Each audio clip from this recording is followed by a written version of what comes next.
In part two of our explorations of Augustine's work on free will, we get to our main topic, of course, that is free will. And what he does is he begins with a problem, but before we explore specifically what that problem is, a little bit more background and reminder. Augustine argues that everything that is good, insofar as it is good, is from God. So anything that we recognize as good, anything that actually is good, of course, is something that comes from God. And so free will seems like it is a good, and Augustine does affirm that free will is a good. And so free will is something that is received from God. Now, Augustine has someone here to object, and that is Evodius. And Evodius makes the challenge that, wait a minute, we ought not have free will.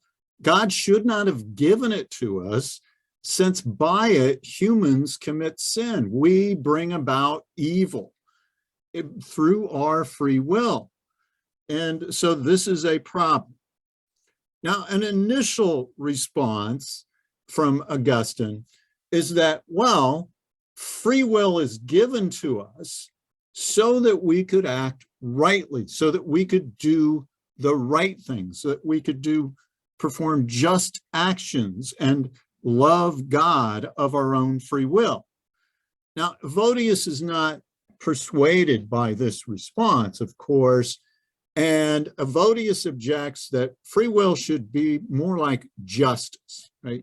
Justice is something you cannot possibly misuse. And so what God should have done is given us free will, but in a way that we could not misuse it. Now, Augustine's response to this is, well, let's step back and think about this. If in the body there's a good thing like having hands or having eyes, those are good things, and those things functioning well are good things. But these things are sometimes used to sin. Now, does that mean they should not have been given to us because they are sometimes misused? And of course, that's a rhetorical question. The answer is no. Just because something can be misused does not mean that it's not good and should not have been given to us. So just because our hands can be misused doesn't mean we shouldn't have hands. And of course, so it is with free will. Just because our free will can be misused doesn't mean it should not have been given to us. And Augustine goes on to talk about the value of free will. And he says that, look, without free will, it's not possible to live rightly. It's not actually possible for a person to do the right thing in the full sense of the word without free will. So think of it this way, which is better? That without which we can live rightly. So we could live rightly without our hands. We could still live rightly. We could live rightly without our eyes. We could still do that. Or that without which we cannot live rightly. And obviously that would be our free will.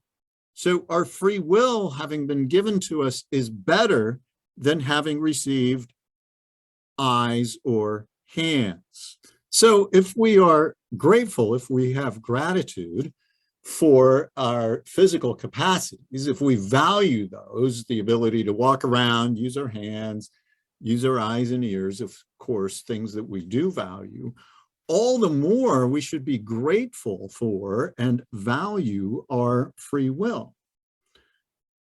So let's continue on this thought that was brought up about free will being the cause of sin. And to address this question, I want to go ahead and have this more extensive quotation from Augustine. A man is made virtuous by regulating his soul according to the rules and guiding lights of the virtues which dwell indestructibly in the truth and wisdom that are the common property of all. So that regulating his soul aspect, that's the part that free will is involved in. Now, what is bad is the turning away from the unchangeable good, that truth and wisdom that's the common property of all, the unchangeable good, to what is changeable, mutable, the things of the world, from Augustine's vernacular. This is not coerced, so that the one who does so suffers the penalty, unhappiness being one of the biggest penalty of concern for Augustine. But if that's the case, what is the cause of sin? So can we still blame free will for introducing suffering and evil?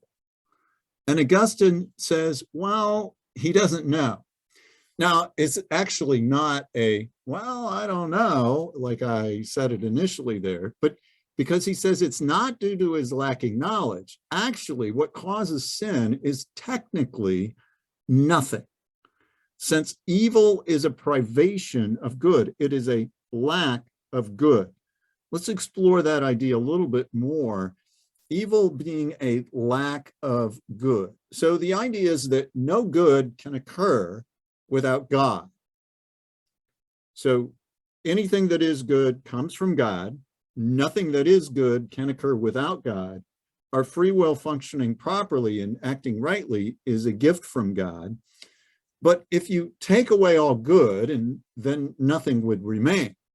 So there's no existence at all apart from God.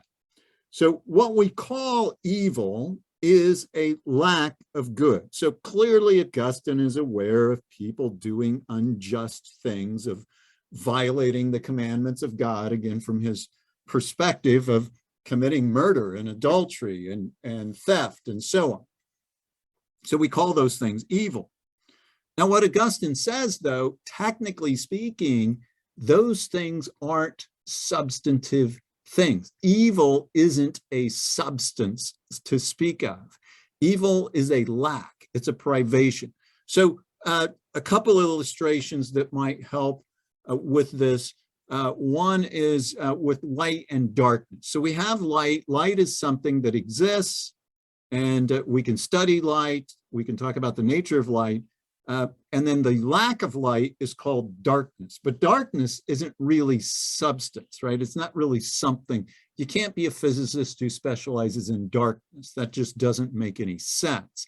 You could, of course, specialize in light. Likewise with heat and cold. So what we call cold, when you feel it, it's minus 4 degrees outside. Here recently where I'm living and where I'm making this video, that's cold. We say it's really cold, but it's actually a lack of heat. Technically, there is heat, and then cold is merely the lack of heat. And so what we call evil is like that. It is a lack of good. And so the will, when it has an aversion to the good, that is a defect. It is sin, but it comes from a lack.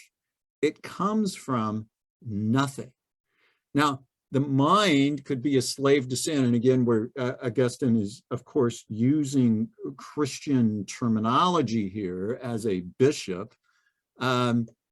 He is using this phrase that is common to Christianity, being a slave to sin, going back to the Apostle Paul using that kind of phrasing. And the mind could be a slave to sin, but only by its own will. It's superior, though, to whatever happens to be tempting it. The stone doesn't have the power to stop from falling, right? It just follows the laws of gravity.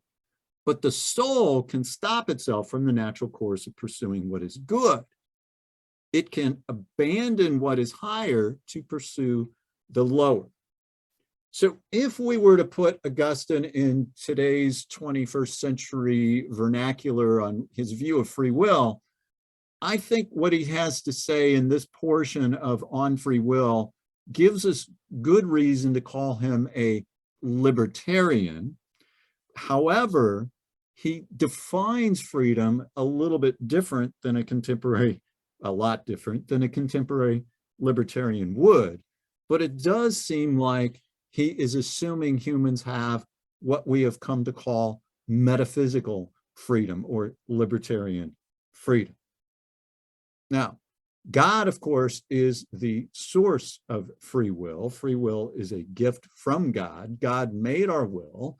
Our will is good, and one can do nothing right but by willing. And this is why God gave us free will, says Augustine, right? We could do right by our willing. Now, a problem here that is introduced is, how could it be that God is omniscient and thus knows that we will sin in the future? What we're bringing about here is a problem. Doesn't this make sin when God knows that you're going to sin? Doesn't that make it a necessity? And this is the problem of freedom and foreknowledge. And we're going to take up this problem in part 3 on free will.